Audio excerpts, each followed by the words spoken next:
Many Mormons believe this is how Joseph Smith translated the Book of Mormon, as he sat behind a curtain, dictating the translation to a scribe on the other side.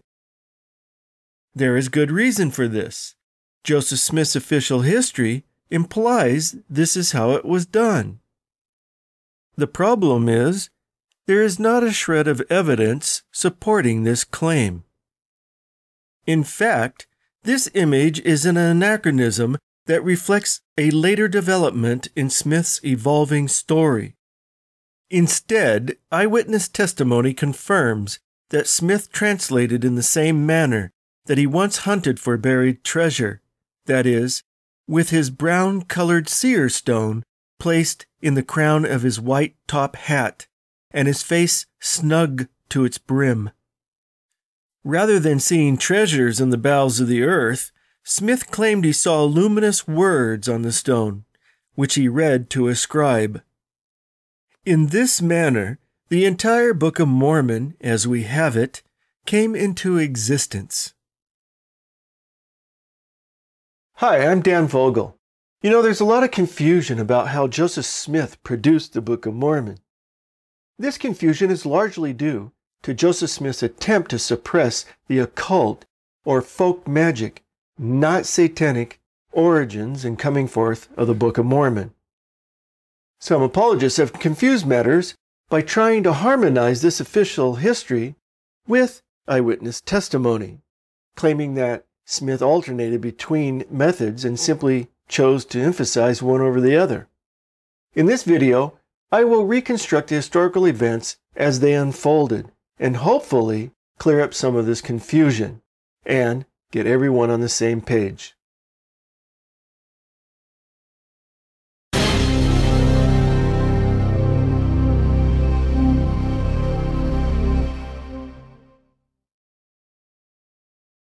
The first thing to discuss is why Joseph Smith invented the magic spectacles and how they came to be associated with the Urim and Thummim used by Aaronic priests in the Old Testament. Actually, Joseph Smith wasn't the inventor of the spectacles at all.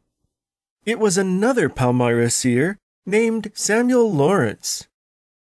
According to Willard Chase, a cabinet maker, whose sister Sally used a green-colored seer stone, Smith took Lawrence to the hill in 1825 and showed him the spot where the plates were supposedly buried. Lawrence, who evidently looked in his own seer stone, asked Smith if he had ever discovered anything with the plates of gold. He, Smith, said no. He then asked him to look in his stone to see if there was anything with them. He looked and said there was nothing. He told him to look again and see if there was not a large pair of specs with the plates. He looked and soon saw a pair of spectacles, the same with which Joseph says he translated the Book of Mormon. Chase's account was subsequently corroborated by early Mormon convert and Smith family friend from Colesville, Joseph Knight Sr., who said Lawrence was a seer and he had been to the hill and knew about the things in the hill, and he was trying to obtain them. It is probable that Lawrence's spectacles were ordinary and not the supernatural instrument that Smith later turned them into. They were large because it was generally held that the legendary ancient mound builders were a large race. While Smith obtained a second witness to the existence of the plates through Lawrence, he was nevertheless stuck with the spectacles. So when he got possession of the plates in 1827, he had to include the spectacles. The idea that Smith did not invent the spectacles, but that they were forced on him, explains why he quickly and inexplicably discarded them for his own stone-in-the-hat method. Chase's account also raises doubt about Smith's claim that the angel told him about the spectacles in 1823. On the night in September 1827, when Smith said he removed the plates from the hill, he did not bring them home, but hid them in the woods. When Lucy Smith saw that Joseph did not have the plates, according to her 1845 history, she panicked, and to ease her worry, Joseph allowed her to feel the spectacles wrapped in a silk handkerchief, calling them a key. Her description of the instrument went well beyond what she could determine by feeling alone. She said it consisted of 2 smooth 3-cornered diamonds set in glass, and the glasses were set in silver bows, which were connected with each other in much the same way as old-fashioned spectacles. Joseph Knight Sr. from Colesville was staying in the Smith home the same day Lucy says she handled the spectacles, and said he had a conversation with Joseph about the instrument, but did not handle it. After breakfast, Joseph called me into the other room and set his foot on the bed and leaned his head on his hand and says, "Well, I am disappointed." "Well," say I am sorry." "Well," says he, "I am greatly disappointed. It is 10 times better than I expected." He then went on to tell the length, the width, and the thickness of the plates, and, said he, they appear to be gold. But he seemed to think more of the glasses or the Urim and Thummim than he did of the plates, for, says he, I can see anything. They are marvelous. Knight's use of the term Urim and Thummim when referring to the spectacles reflects later terminology. It was for obvious apologetic reasons that this magical instrument began to be associated with the Old Testament's Urim and Thummim, meaning in Hebrew light and perfection, which were 2 stones in Aaron's breastplate. Exodus 28:30 states, "And thou shalt put in the breastplate of judgment the Urim and Thummim, and they shall be upon Aaron's heart when he goeth before the Lord. And Aaron shall bear the judgment of the children of Israel upon his heart before the Lord continually." While there was no attempt to claim the instrument buried with the plates was the same one that was used by ancient Jewish high priests, the purpose of making such an association was to obscure the occult or folk magic connection with seer stones.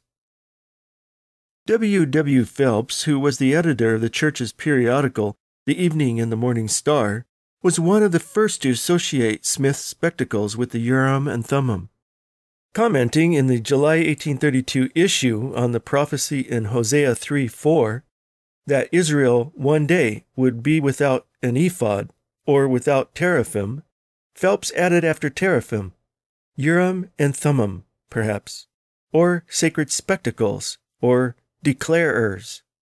This was a reverse association, linking the Old Testament stones with Smith's magic spectacles.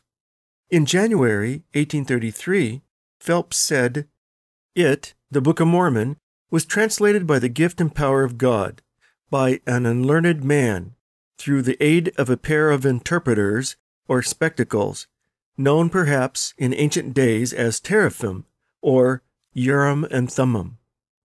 It was apparently Orson Hyde who answered the following questions in a public meeting in Boston on the 5th of August 1832, while serving a mission in the East. Question: in what manner was the interpretation or translation made known, and by whom was it written?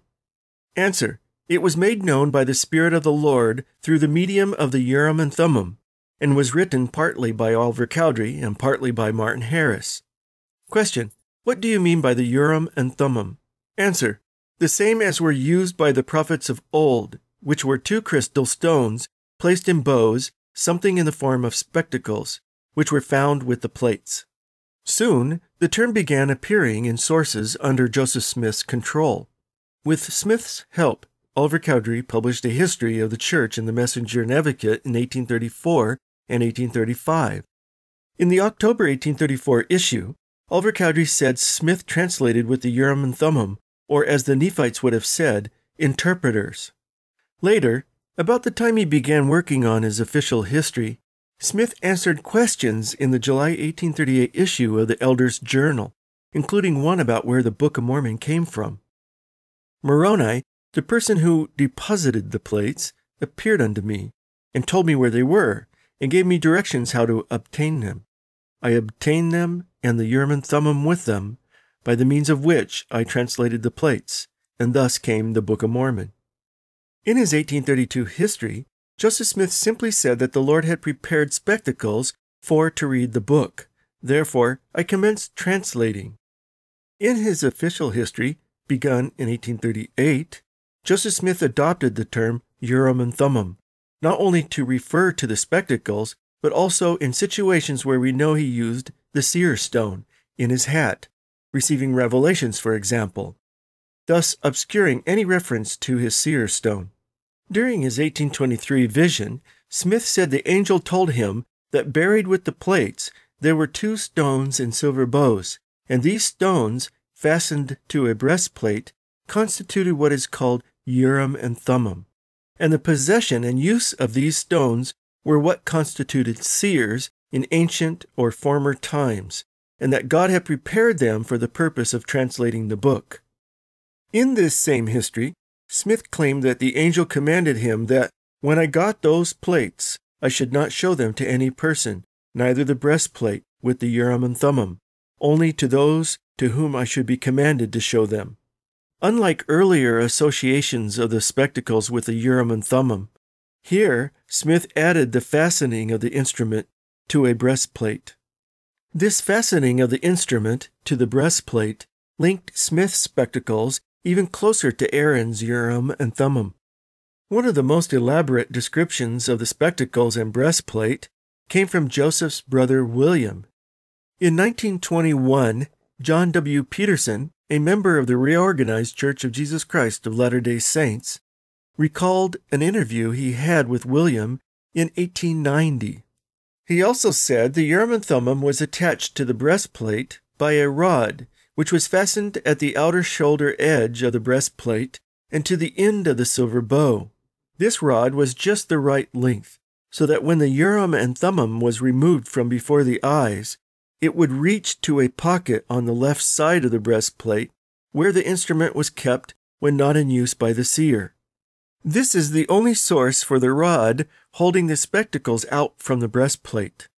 If reported accurately, William, who had no first-hand information about the translation, and admitted he knew nothing about it until after the organization of the church, undoubtedly obtained these details from his brother Joseph, probably after 1838. However, this image of Joseph Smith sitting behind the curtain, wearing a breastplate and spectacles, is anachronistic to the 1828 and 1829 setting. None of the witnesses mention the breastplate, or Smith attaching the spectacles to a breastplate. Nowhere does the Book of Mormon associate the interpreters, or spectacles, with a breastplate. Lucy mentions Joseph showing her a breastplate in 1827, which she claimed to have examined through a cloth. However, she is the only one to mention it. Otherwise, there is not a hint in the historical record that Joseph Smith had such a thing, or that he carried it to Harmony, Pennsylvania when he moved there in December 1827. When a June 1829 revelation promised the 3 witnesses a view of the plates and other sacred relics, the spectacles and breastplate were not listed together as one might expect, but separately. You shall have a view of the plates, and also of the breastplate, the sword of Laban, the Urim and Thummim, which were given to the brother of Jared upon the mount, when he talked with the Lord face to face, and the miraculous directors, which were given to Lehi while in the wilderness on the borders of the Red Sea. The revelation apparently associates the breastplate with the sword of Laban rather than the Urim and Thummim or spectacles. This revelation has undoubtedly been altered to use the term Urim and Thummim instead of spectacles or interpreters. The earliest copy of this 1829 revelation dates to about 1835. Regardless, the ordering of the Nephite relics seems to suggest that Nephi not only kept Laban's sword, but also preserved his armor. This has serious implications for those who imagine Joseph Smith sitting behind the curtain, wearing the breastplate, since it appears that the meaning of the breastplate was changed to fit the evolving story of the Urim and Thummim. This means that Joseph Smith's later descriptions of the Urim and Thummim attached to a breastplate are anachronistic to the 1828 and 1829 setting. The breastplate was part of the fiction that came with associating the spectacles with the Urim and Thummim. Hence, prior to this association, there was no thought of attaching the spectacles to a breastplate. With the breastplate gone, what was Joseph Smith's method for using the spectacles? What did he claim to be doing behind the curtain? The curtain was necessary because he was commanded to show neither the plates nor the spectacles to anyone. Prior to the story of the Urim and Thummim attached to a breastplate, it was apparently understood that Smith simply held the spectacles up to his face, or somehow attached them to his head, which is what Martin Harris apparently told Professor Anthon in New York City and the Reverend Clark in Palmyra in 1828, as I will soon discuss. There are also sources that claim Smith sometimes put the spectacles in his hat, like he did with his seer stone. However, these sources are of questionable authority, vague and sometimes confused, and contradict more reliable sources. Moreover, there is a distinct possibility that some reporters simply conflated the stories of Smith's translating with the spectacles and his dictating with the seer stone in his hat. None of the sources provide enough detail to determine if Smith used the method behind the curtain or in the open, or what period of the translation process it occurred. At least one apologist has endeavored to exploit this confused aspect of reporting. In an online journal, The Interpreter, a journal of Mormon scripture, Roger Nicholson attempted to answer the question, how can a believing Latter-day Saint reconcile apparently conflicting accounts of the translation process? The primary conflict to resolve is between the eyewitness accounts of Joseph Smith's translating with the seer stone in a hat and the official story of the spectacles attached to a breastplate. Nicholson's solution was to suggest that Joseph Smith alternated between putting the seer stone and spectacles in his hat, drawing on the vague and inaccurate second-hand reports for support. He suggested that this was not only true at the beginning, when Smith was behind the curtain, but also during the entire process when he was in full view of the witnesses. Nicholson therefore argues that the contradiction between the eyewitness accounts of the stone in hat and Joseph Smith's claim of using the spectacles is only apparent and can be explained as simply a matter of shifting emphasis. I will therefore review these sources and show that Nicholson's theory is on shaky ground and ultimately fails to resolve the conflict between the official story and eyewitness testimony. Martin Harris was responsible for one of the earliest published descriptions of Joseph Smith's method of translation. On the 5th of September, 1829, the Rochester Jim reported, "A man by the name of Martin Harris was in this village a few days since. He states that after a third visit from the same spirit in a dream, he, Smith, proceeded to the spot, removed earth, and there found the Bible, together with a large pair of spectacles. The treasure consisted of a number of gold plates about 8 inches long, 6 wide, and 1/8 of an inch thick, on which were engraved hieroglyphics. By placing the spectacles in a hat and looking into it, Smith interprets the characters into the English language." It is possible that the reporter conflated the story of the spectacles and Joseph Smith's use of a seer stone in a hat. Such confusion would be understandable. Since the spectacles were buried with the plates for the purpose of translating them, it would only be natural to assume that it was the instrument Joseph Smith put into his hat. Nicholson also quotes Martin Harris's 1859 interview with spiritualist Joel Tiffany as evidence that Harris told a consistent story throughout his life. After recounting Harris's description of the spectacles, Tiffany quoted Harris saying, "I never dared to look into them by placing them in the hat." This account is obviously garbled, since Harris was never allowed to handle either the plates or spectacles uncovered, or to view them in a casual, non-visionary manner.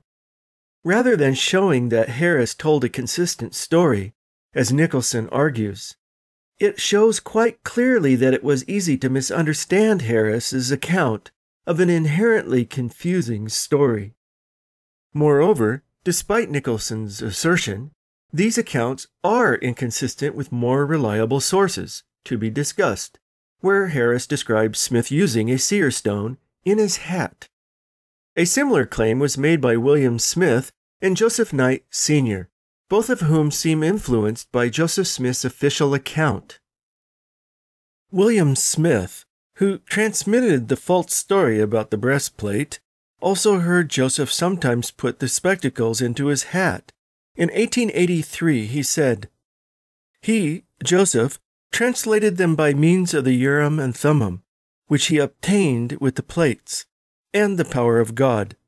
The manner in which this was done was by looking into the Urim and Thummim, which was placed in a hat to exclude the light, the plates lying nearby covered up, and reading off the translation, which appeared in the stone by the power of God." Joseph Knight Sr. also said Joseph Smith put the spectacles in his hat. Now, the way he translated was he put the Urim and Thummim into his hat and darkened his eyes. Then he would take a sentence and it would appear in bright Roman letters. Then he would tell the writer and he would write it. Then that would go away. The next sentence would come, and so on. But if it was not spelt right, it would not go away till it was right. So we see it was marvelous. Thus, the whole was translated. Of course, the claim that the entire Book of Mormon was translated with the spectacles, either attached to a breastplate or in a hat, is incorrect, and as we shall see, contradicted by the eyewitness testimonies of Emma Smith, Martin Harris, David Whitmer, and others. William Smith and Joseph Knight were not eyewitnesses, and do not reveal the source of their information. So it is possible that they could have also conflated stories in an attempt to harmonize the story of the spectacles in Joseph Smith's history and eyewitness accounts of his putting the seer stone in his hat. The suggestion that Smith put the spectacles in his hat seems problematic for a number of reasons. For instance, one wonders how a large pair of spectacles, reportedly much wider than Smith's head, would be able to lay flat at the bottom of Smith's white stovepipe hat. This method also seems inconsistent with the claimed spectacles-like quality of the instrument. Not only did Smith originally call them spectacles, as previously discussed, but he said they consisted of two transparent stones set in the rim of a bow. By looking at the characters on the plates through the spectacles, the characters magically transformed into English. Naturally, there was a need to shield Smith from the view of others while using this instrument. Because Smith's seer stone was not transparent, it did not operate the same way, and had to be placed in a hat to see what was illuminated on its surface. Hence, there was no need for the plates or curtain. To overcome this obvious problem, Nicholson refers to Martin Harris's description of the spectacles in his 1859 interview with Joel Tiffany, which says that the stones in the spectacles were white like polished marble, with a few gray streaks. He then observes, this does not necessarily imply that they were transparent. The argument he apparently tries to make is that the Nephite interpreters did not operate by looking through them like spectacles, but onto them like Smith did with his brown seer stone. Never mind the numerous more reliable sources that say otherwise, some of which come from Harris. Martin told the Reverend Clark in 1828 and Edward Stevenson in 1870 that the stones of the spectacles were clear and transparent. Oliver Cowdery testified at Smith's 1830 trial in South Bainbridge that Smith found with the plates from which he translated his book 2 transparent stones, resembling glass, set in silver bows. As a means of further assessing Nicholson's theory, I will now reconstruct the historical events as they unfolded. Before any serious translating was done, Joseph Smith stepped behind a curtain or blanket hung across the room in his home in Harmony, Pennsylvania, and copied some of the characters off the plates, which Martin Harris took to the learned in the East, including famed scholar Charles Anthon of Columbia University in New York City. Anthon later mentioned this curtain in his 1834 letter to Ohio newspaper editor E.D. Howe. This young man was placed behind a curtain in the garret of a farmhouse, and being thus concealed from view, put on the spectacles occasionally, or rather, looked through one of the glasses, deciphered the characters on the book, and, having committed some of them to paper, handed copies from behind the curtain to those who stood on the outside. In an 1841 letter, Anthon similarly told the Reverend Thomas Winthrop Coit. A young man, it seems, had been placed in the garret of a farmhouse, with a curtain before him, and having fastened the spectacles to his head, had read several pages in the Golden Book, and communicated their contents in writing to certain persons stationed on the outside of the curtain.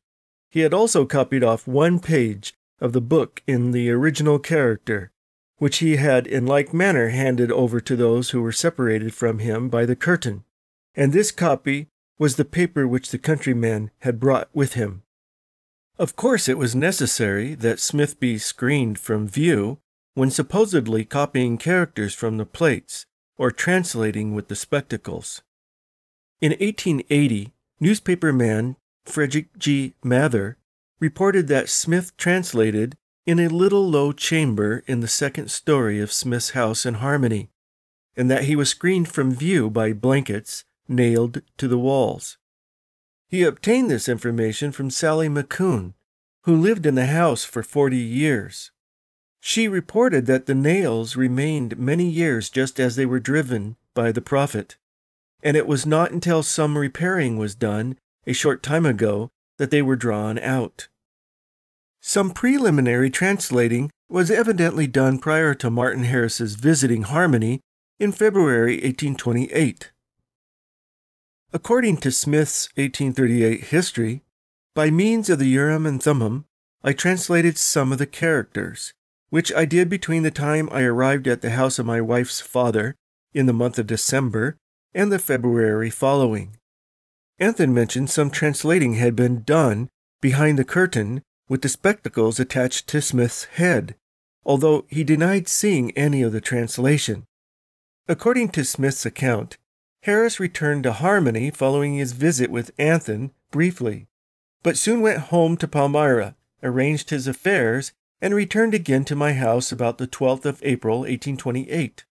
While at Palmyra, Harris apparently spoke to the Reverend John A. Clark, giving him an account of his visit with Anthon and showing him a sample of Book of Mormon characters. Recounting his conversation with Harris in 1840, Clark said, "The way that Smith made his transcripts and transcriptions for Harris was the following.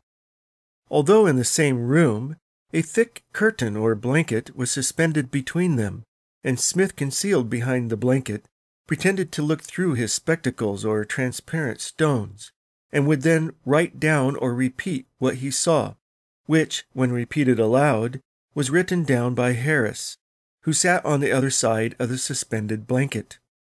Harris was told that it would arouse the most terrible divine displeasure if he should attempt to draw near the sacred chest, or look at Smith while engaged in the work of deciphering the mysterious characters.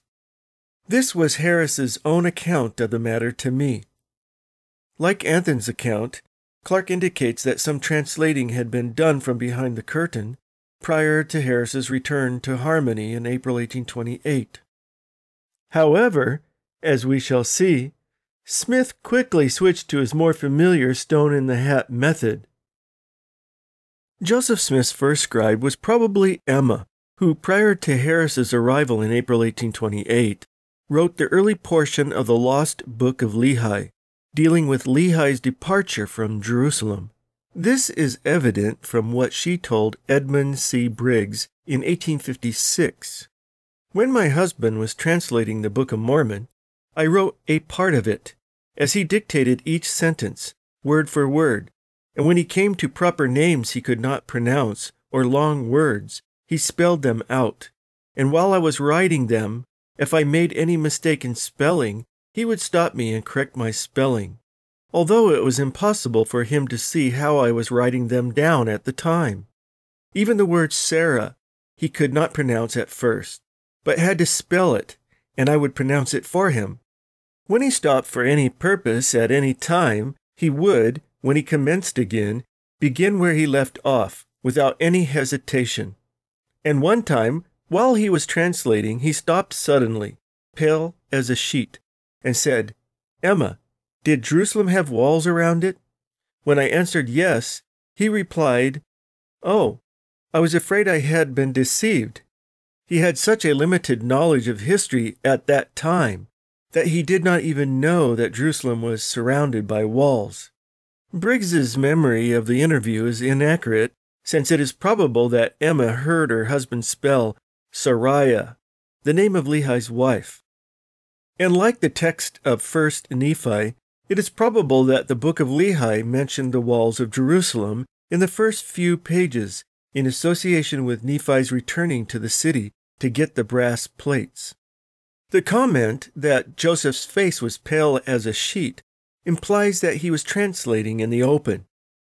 Concerning her work as scribe, she told her son Joseph Smith III in 1879, "In writing for your father, I frequently wrote day after day, often sitting at the table close by him, he sitting with his face buried in his hat, with the stone in it, and dictating hour after hour with nothing between us."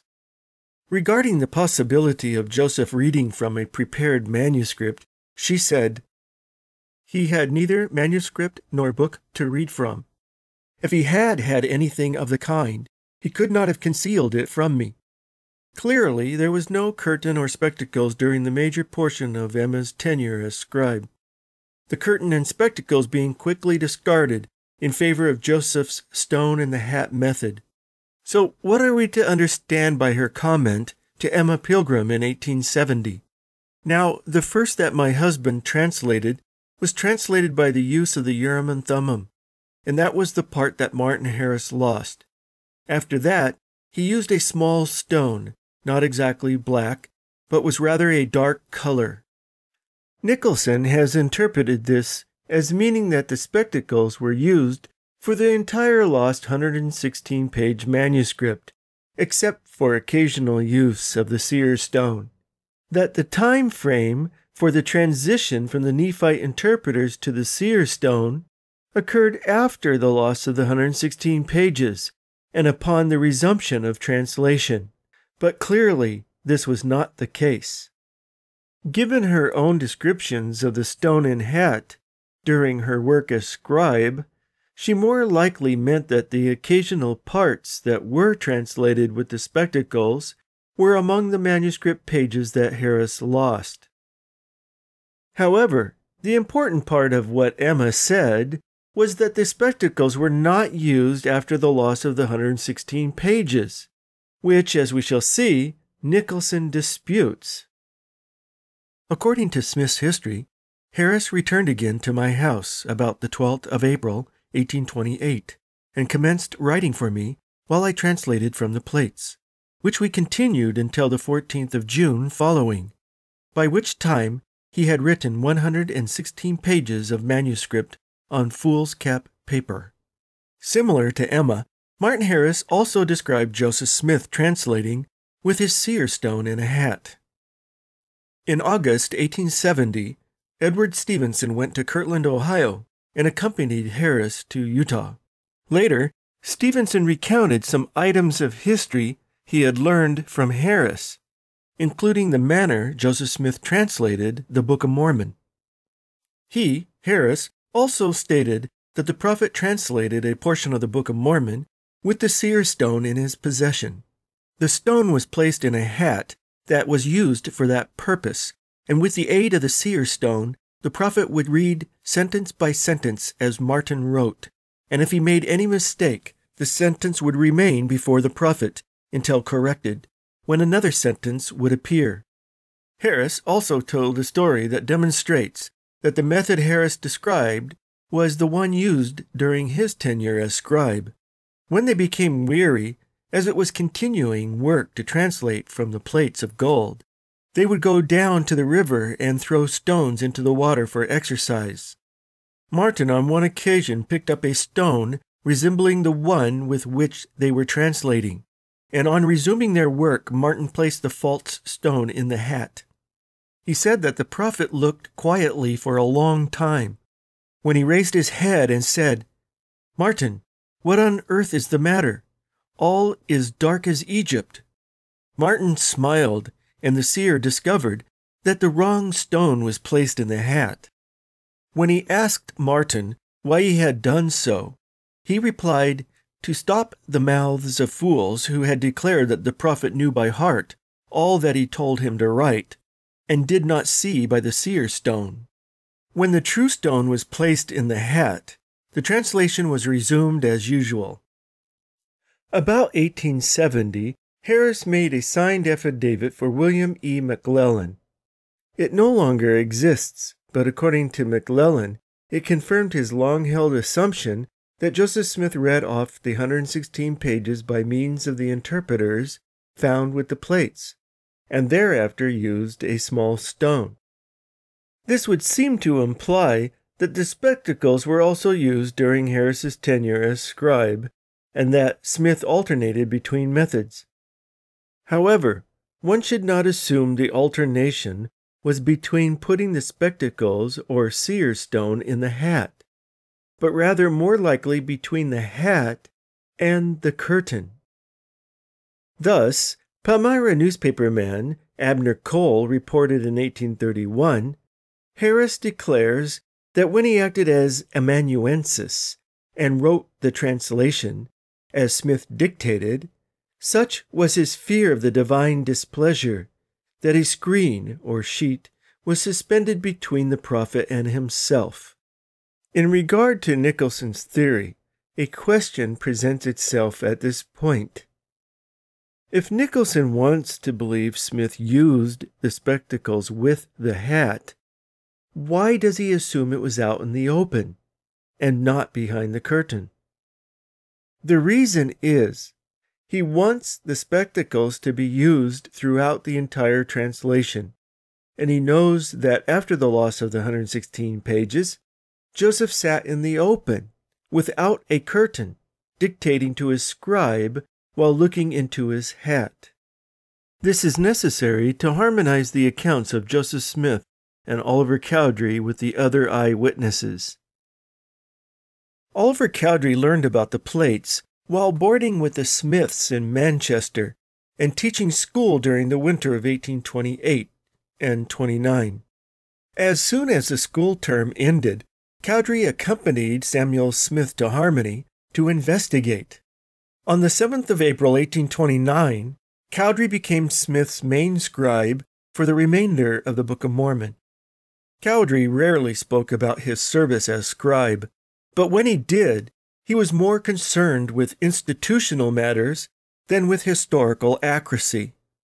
In fact, Cowdery's accounts are anomalous and demonstrably false, attempting to make it appear that the spectacles were used for the entire translation, even during his 3-month tenure as scribe.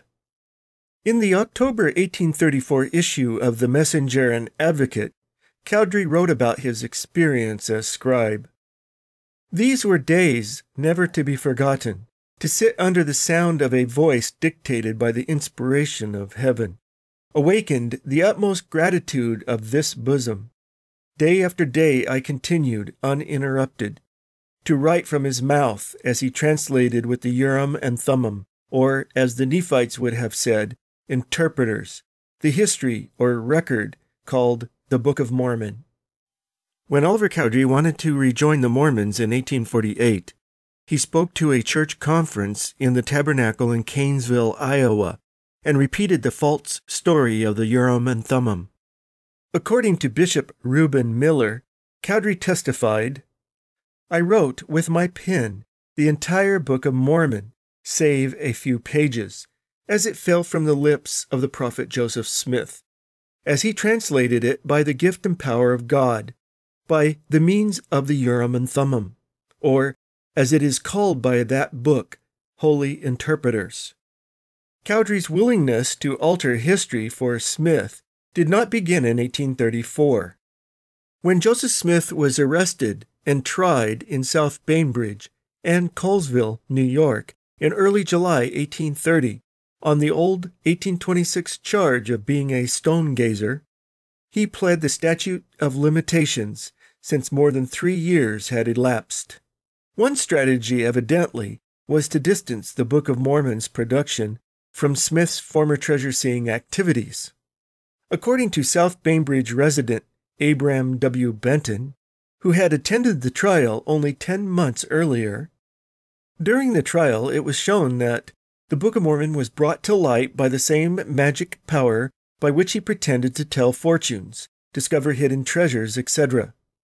Oliver Cowdery, one of the 3 witnesses to the book, testified under oath that said Smith found with the plates from which he translated his book 2 transparent stones resembling glass set in silver bows, that by looking through these he was able to read in English the Reformed Egyptian characters, which were engraved on the plates. So much for the gift and power of God, by which Smith says he translated his book. 2 transparent stones, undoubtedly of the same properties, and the gift of the same spirit as the one which he looked to find his neighbor's goods. Cowdery's testimony was false, but who was there in 1830 to contradict him? However, the verdict of history has impeached his testimony. All the other eyewitnesses to the translation process, Martin Harris, Emma Smith, David Whitmer, and others, testify that the spectacles were not used while Cowdery served as scribe. Emma, who told Joseph III in 1879 that Oliver Cowdery and your father wrote in the room where I was at work, specifically told Mrs. Pilgrim that the spectacles were not used after Harris lost the 116 pages. This means that there was no alternating between seer stone and spectacles, as Nicholson tries to argue. The same is true for the remainder of the translation work that occurred at the Whitmer home in Fayette, New York. When David Whitmer said the interpreters were taken from Joseph after he allowed Martin Harris to carry away the 116 pages of manuscript, he was testifying that the spectacles were never used during the last month of translation, while Smith and Cowdery were at work in his father's cabin in Fayette, New York. The Whitmers were of German stock and lived in a small 1.5-story cabin. Emma soon moved in as well, and in the cramped quarters there was little chance for privacy, no place to escape the eyes and ears of the Whitmers. In fact, David Whitmer said he had free access to their room, and his sister Elizabeth said she often sat by and saw and heard them translate and write for hours.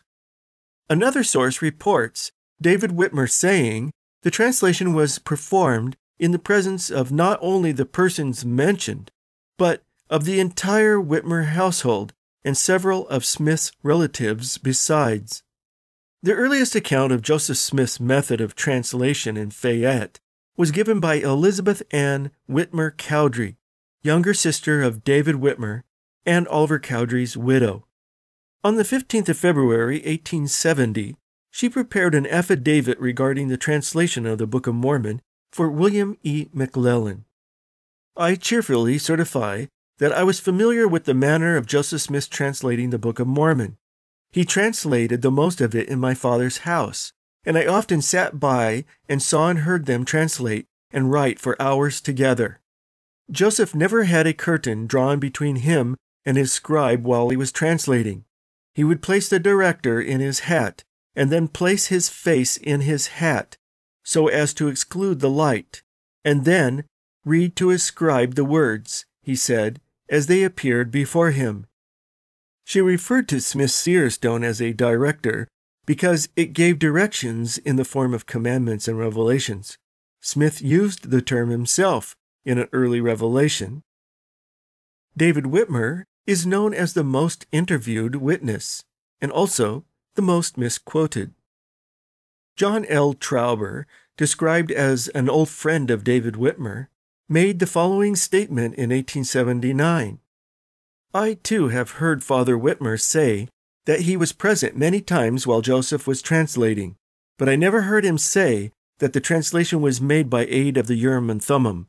But in every case, and his testimony is always the same, he declared that Joseph first offered prayer, then took a dark-colored opaque stone called a seer stone, and placed it in the crown of his hat, then put his face into the hat, and read the translation as it appeared before him. This was the daily method of procedure, as I have often heard Father Whitmer declare. With the sanction of David Whitmer and by his authority, I now state that he does not say that Joseph Smith ever translated in his presence by aid of Urim and Thummim, but by means of one dark-colored opaque stone called a seer stone, which was placed in the crown of a hat, into which Joseph put his face, so as to exclude the external light. Then a spiritual light would shine forth, and parchment would appear before Joseph, upon which was a line of characters from the plates, and under it the translation in English. At least, so Joseph said. In his 1887 pamphlet, An Address to All Believers in Christ, Whitmer declared, I testify to the world that I am an eyewitness to the translation of the greater part of the Book of Mormon. Part of it was translated in my father's house in Fayette, Seneca County, New York. I will now give you a description of the manner in which the Book of Mormon was translated. Joseph Smith would put the seer stone into a hat and put his face in the hat, drawing it closely around his face to exclude the light, and in the darkness the spiritual light would shine. A piece of something resembling parchment would appear, and on that appeared the writing. One character at a time would appear, and under it was the interpretation in English. Brother Joseph would read off the English to Oliver Cowdery, who was his principal scribe, and when it was written down and repeated to Brother Joseph to see if it was correct, then it would disappear, and another character with the interpretation would appear. Thus, the Book of Mormon was translated by the gift and power of God, and not by any power of man. David Whitmer repeated this testimony many times during his life, and it is quite clear that there was no alternating between the spectacles and seer stone in Fayette. William E. McLellan researched this question by interviewing several eyewitnesses and obtained certificates from them, which he mentioned in a July 1872 letter to Joseph Smith III. Now, all LDS-ism claims that Joseph Smith translated the Book of Mormon with Urim and Thummim, where he did not even have or retain the Nephite or Jaredite interpreters, but translated the entire Book of Mormon by means of a small stone. I have certificates to that effect from Elizabeth Ann Cowdery, Oliver's widow, Martin Harris, and Emma Bitteman, and I have the testimony of John and David Whitmer. Except for Elizabeth Ann Cowdery's affidavit, which he quoted in a letter to his friends, these certificates are no longer extant. However, there can be little doubt that Cowdery and Smith prevaricated on the manner in which the Book of Mormon came into existence. To overcome clear evidence that Joseph Smith translated the entire Book of Mormon with a seer stone in a hat, instead of the official story about spectacles attached to a breastplate, apologist Roger Nicholson has argued that Smith alternated between instruments, even after the loss of the 116 pages, that he often put the spectacles into his hat without the eyewitnesses knowing. Nicholson strangely argues, in fact, given the consistent reports of the use of the hat during translation, it is not possible to know with certainty whether Joseph was using the Nephite interpreters or the seer stone in the hat. The witnesses would not necessarily have been able to determine which instrument he was using. The idea that Emma Smith and David Whitmer, both of whom said Joseph Smith did not use the spectacles after the loss of the 116 pages, were mistaken because they could not see what was in the hat, is pure apologetic fiction. If such were the case, the witnesses would have observed Smith taking precautions to prevent them from viewing the instrument. Since Smith would have had no reason to keep his use of the spectacles from Emma and the Whitmers, Nicholson's theory has no credibility and is an obvious invention to avoid troubling evidence of Smith and Cowdery's misrepresentation. Let's summarize what we know. First, the spectacles were not part of the story Joseph Smith told his family in 1823, but were invented by Palmyra seer Samuel Lawrence in 1825 in a game of one-upmanship. Smith got a second witness to his plates, but he was stuck with including the spectacles in his story. Second, Joseph Smith transformed Lawrence's spectacles into a special translating instrument that operated much like his seer stone. Third, at no time during the translation were the spectacles said to be attached to a breastplate, but were either held up to the face or somehow attached to the head. Fourth, a curtain or blanket was used to shield Joseph Smith from view when either the plates or spectacles were said to be present. Fifth, Joseph Smith was shielded by a blanket when he claimed to be copying characters from the plates and performing some preliminary translating prior to Martin Harris's visit with Charles Anthon in New York City in February 1828. Sixth, the transition from spectacles to seer stone occurred very early in the translation process, while Emma was scribe, and prior to Martin Harris's return from the East and becoming Smith's main scribe in April 1828. Seventh, Emma was scribe for the early portion of the lost 116-page manuscript, which mentioned Lehi's wife Sariah and the walls of Jerusalem, and she testified to the head and hat as Smith's main method of translating during her tenure as scribe.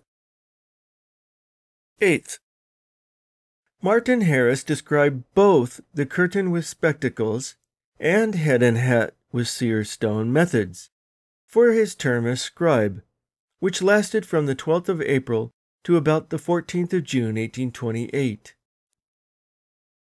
Ninth, according to Emma Smith and David Whitmer, the spectacles were never used after Martin Harris lost the 116-page manuscript, and the entire Book of Mormon as we have it was translated with the seer stone in hat.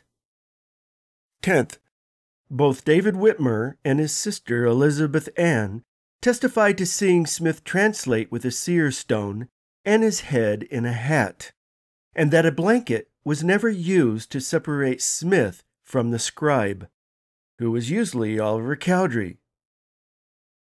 11th, Oliver Cowdery testified falsely at Joseph Smith's trial in South Bainbridge in July 1830 that the Book of Mormon was translated through the spectacles.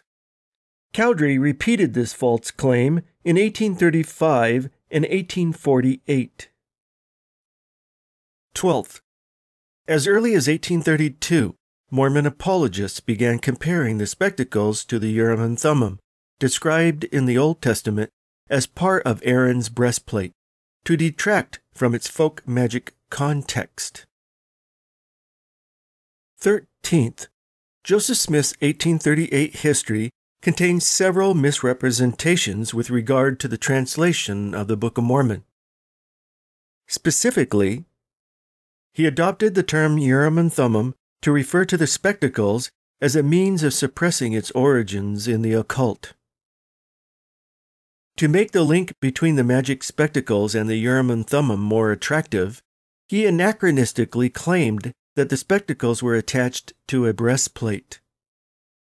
He also used the term Urim and Thummim not as a covering term or descriptive category for similar instruments, as some apologists try to assert, but rather to hide the fact that he was really translating and receiving revelations with a seer stone in his hat. He tried to make it appear that the entire Book of Mormon was translated with the spectacles, which wasn't the case. This also led to the false impression that the entire Book of Mormon was dictated from behind a curtain. To maintain the claim that only the spectacles were used, he awkwardly has the Urim and Thummim taken from him in July 1828, after the loss of the 116 pages, but returned long enough to get a revelation, after which the instrument is again taken, but given back after a few days, along with the plates to resume translating. In reality, there was no need to have the spectacles returned briefly by an angel who could have delivered the message himself, since he could have, and probably did, receive the revelation through his seer stone, which he did not want to mention. Suppression of the seer stone was part of a general suppression of all things magical, including the true nature and extent of his previous activities as a treasure seer, and various aspects of his encounters with the angel guarding the plates. Little wonder Smith was reluctant to give details. At a conference held in Orange, Ohio, on the 25th of October 1831, Hiram Smith said he thought best that the information of the coming forth of the Book of Mormon be related by Joseph himself to the elders present, that all might know for themselves. Joseph responded, "It was not intended to tell the world all the particulars of the coming forth of the Book of Mormon, and also that it was not expedient for him to relate these things, etc." At this early date, with so many present already knowing the details, and a clerk taking notes, it was best not to alienate those from more traditional Christian backgrounds with a story designed to impress a small segment of society, which included his father and former money-digging friends.